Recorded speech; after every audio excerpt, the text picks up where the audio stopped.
നിത്യം ഒരു മിനിറ്റ്. എന്താ? ഇങ്ങോട്ടൊന്നും പറയണ്ട പ്ലീസ്. ശരി, നീ പറ. ഹായ് നിത്യ. ഹായ്. നീ എന്തിനാ ഹായ് പറയണേ? ശരി, നീ പറ. ഞാൻ എന്താ പറഞ്ഞ? ഞാൻ തരുന്നതിനോട് പറയണം. ഒരു പക്ഷെ നിനക്ക് ഞാൻ പറയാതെ അറിയായിരിക്കും. നിനക്ക് മാത്രം നമ്മുടെ കൂട്ടുകാർക്കൊക്കെ അറിയാം. എനിക്കിന് ഭയങ്കര ഇഷ്ടമാണ്. ഇങ്ങോട്ട് മറുപടി ഒന്നും പറയണ്ട. ആലോചിച്ച് സമയമെടുത്ത് പറഞ്ഞാൽ മതി. യെസ് ആയാലും നോ ആയാലും പറയണം. അതിപ്പോ ഇത്ര ആലോചിക്കാനുണ്ടോ? നോ ആയിരിക്കുമല്ലേ?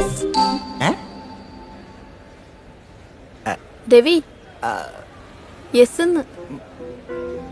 നീ എന്താ പറ? ഞാൻ എന്താ കേട്ടു? എടാ പൊട്ട, യെസ് എന്ന് പറഞ്ഞ യെസ്. 100 വട്ടം യെസ്.